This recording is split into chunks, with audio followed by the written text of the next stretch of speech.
الحمد للہ رب العالمین والصلاة والسلام علی سید المرسلین والعاقبۃ للمتقین فاعوذ باللہ من الشیطان الرجیم بسم اللہ الرحمن الرحیم۔ محترم ناظرین، آج کے درس قرآن کے لیے میں نے سورہ ابراہیم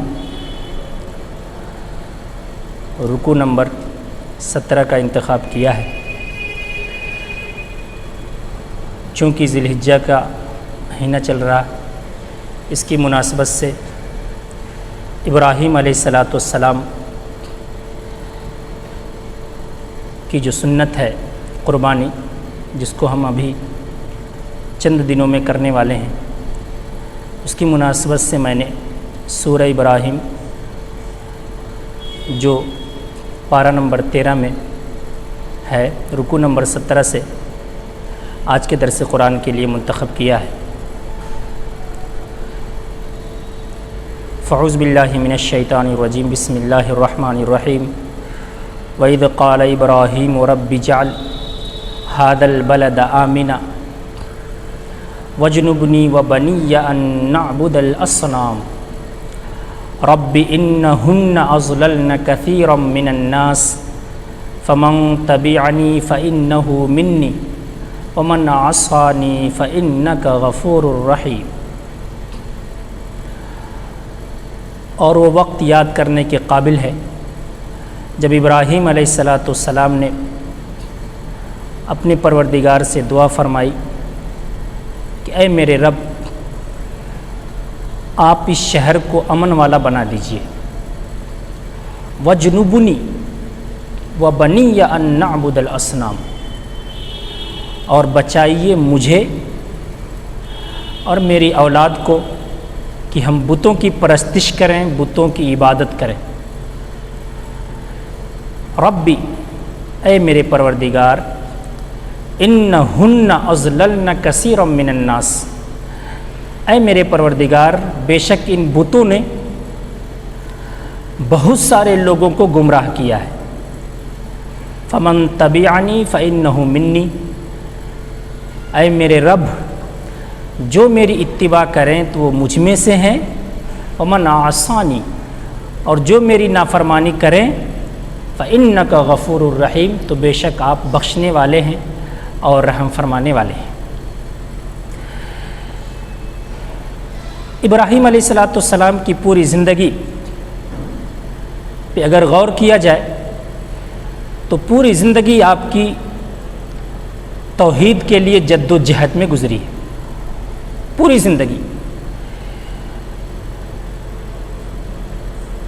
زندگی آپ توحید کے لیے جد و جہد کرتے رہے۔ ابراہیم علیہ السلام کی زندگی کا ایک ایک حصہ نمونہ ہے امت کے لیے، اسوہ ہے امت کے لیے، اگزامپل ہے امت کے لیے کہ اس پہ عمل کرے۔ دنیا کے حالات چاہے جیسے ہوں، جس طرح کے بھی ہوں، ان تمام حالات میں ابراہیم علیہ السلام کی زندگی میں نمونہ ہے۔ بچپن کا واقعہ قرآن کریم نقل کرتا ہے کہ ایک رات ابراہیم علیہ السلام سوئے ہوئے تھے، تو ابراہیم علیہ السلام کو سورج، ابراہیم علیہ السلام کو ستارے دکھے، ستاروں کو دیکھ کے کہنے لگے کہ یہ رب ہیں۔ پھر جب ستارے ڈوب گئے تو کہنے لگے جو ڈوب جائیں وہ خدا نہیں ہوا کرتے۔ پھر چاند کو دیکھا تو چاند کو کہا کہ سب سے یہ بڑا ہے، یہ رب ہوگا، یہ رب ہے۔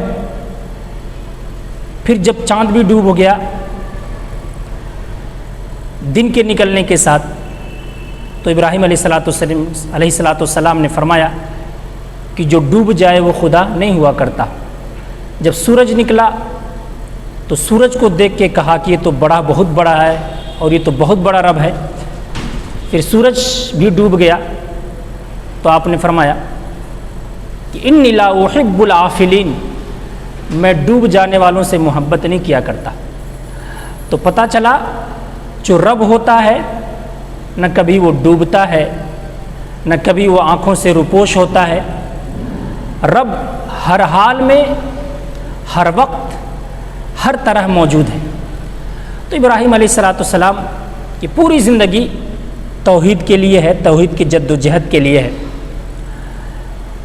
قرآن کریم نے نقل فرمایا کہ ابراہیم علیہ السلام نے دعا مانگی شہر کے لیے، حاضل بلد آمنہ، کہ اے میرے رب تو اس شہر کو امن والا بنا دے۔ اس بلد سے مراد، بلد کا مطلب کون سا شہر ہے؟ مفسرین نے بالاتفاق فرمایا ہے کہ بلد سے مراد مکۃ المکرمہ ہے۔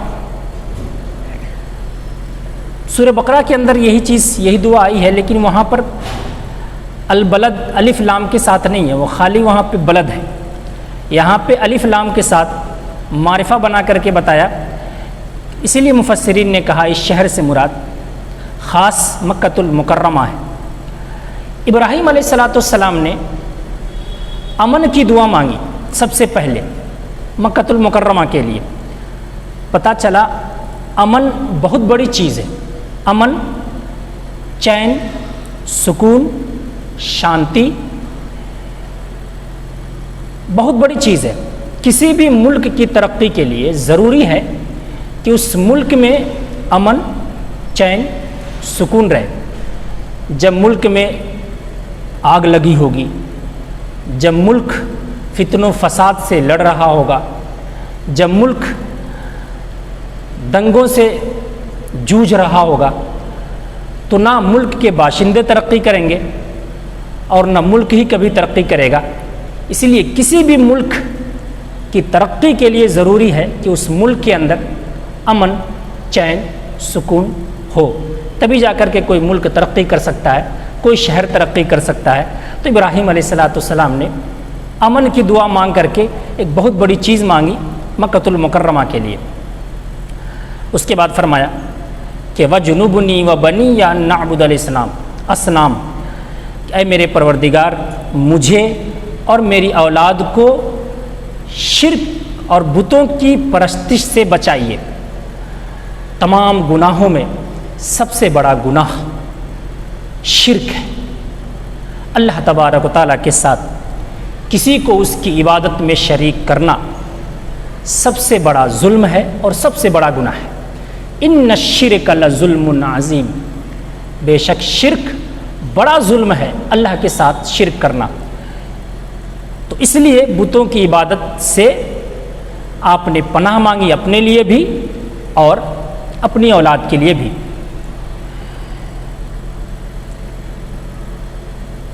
اولاد کی جہاں ایک باپ یہ خیر خواہی کرتا ہے کہ اس کے کھانے، پینے، پہننے، رہنے، سہنے، اس کی تعلیم کا انتظام کرتا ہے، یہ اس کے فرائض میں سے ہے، یہ بھی خیر خواہی ہے، یقیناً خیر خواہی ہے، لیکن سب سے بڑی خیر خواہی یہ ہے کہ اپنی اولاد کو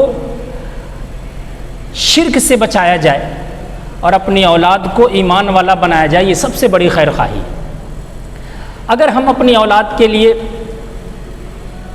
دنیا کی ساری لوازمات کا، دنیا کی ساری ضروریات کا، حوائج کا انتظام کرتے ہیں، لیکن ہماری اولادوں کی آخرت برباد ہے، انہیں دین کی تمیز نہیں، قرآن نہیں سمجھتی ہماری اولادیں، قرآن پڑھنا نہیں جانتی، تو اگرچہ ہماری اولاد ایک دنیا کے معاملے میں، پیسوں کے معاملے میں ترقی کر جائیں گے، لیکن اگر میری اولاد اگر باپ کے جنازے کو اٹھا کے اولادیں لے کے جا رہی ہیں، لیکن انہیں یہ پتہ نہیں کہ جنازے کی نماز میں کتنی تکبیریں ہیں، جنازے کی نماز کیسے پڑھی جاتی ہے، یا اتنی صورتیں تک یاد نہیں کہ باپ کے لیے ایصال ثواب کر سکیں، تو دنیا کے سارے علوم بیکار ہیں۔ ضروری ہے کہ دنیا کے علوم کے ساتھ دین کا بنیادی علوم بھی ہمارے بچے حاصل کریں، جو فرض ہے، ضروری ہے، جو بنیادی علوم ہے۔ تو فرمایا تو سب سے بڑی خیر خواہی یہ ہے جو ابراہیم علیہ السلام نے اپنی اولاد کے لیے مانگا کہ میری اولاد شرک سے محفوظ رہے. ان نعبد الاصنام.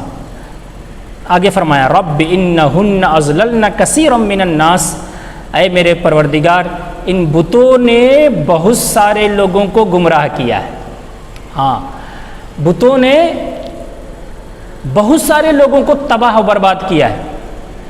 اسی لیے اللہ تبارک و تعالی جہنم کے اندر جہاں انسانوں کو ڈالے گا تو جہنم کے اندر پتھروں کو بھی ڈالا جائے گا، بتوں کو بھی ڈالا جائے گا. کیوں؟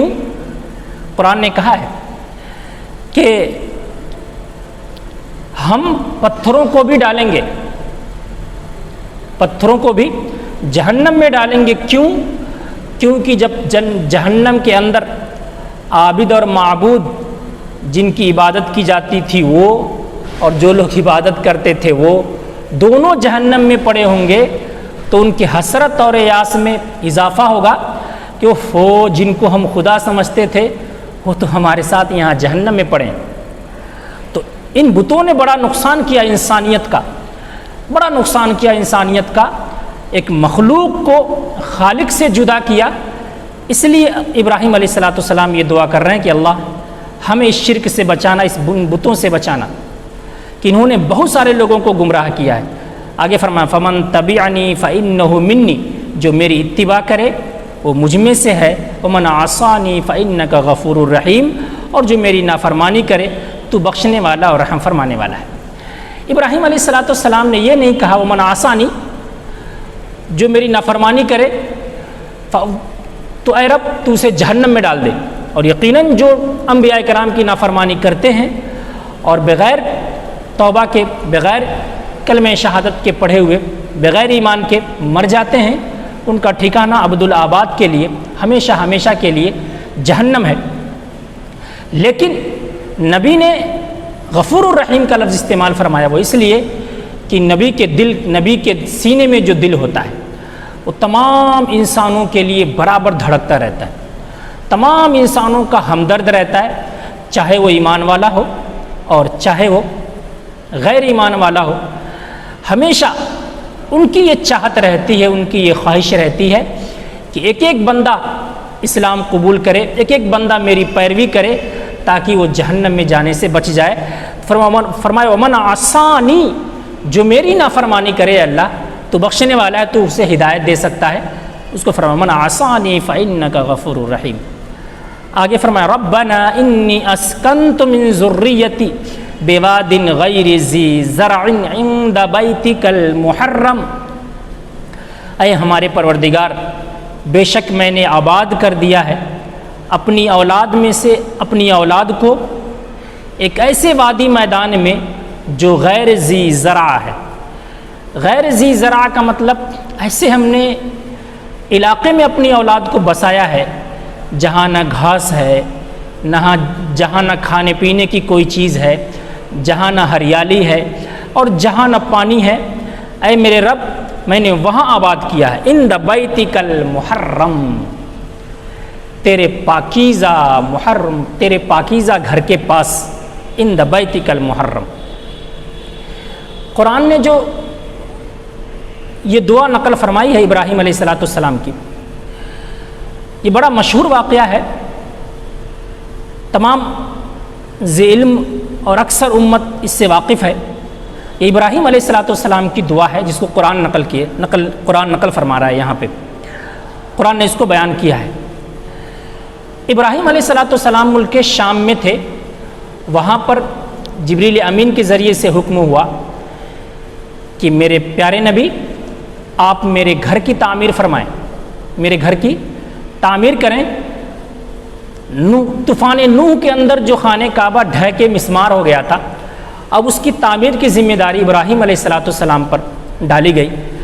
اس کے لیے آپ کو حکم ہوا، جبریل امین آئے اور حکم ہوا کہ اپنی بیوی اور بچے کو بیت حرام یعنی خانہ کعبہ کے پاس آپ آباد کریں، لے جائیں، وہاں پہ ان کو چھوڑ کے آئیں. ابراہیم علیہ السلام اپنی بیوی ہاجرہ کو اور چھوٹے بیٹے اسماعیل علیہ السلام کو، جو بالکل معصوم تھے، گود میں تھے، دودھ پیتے بچے تھے،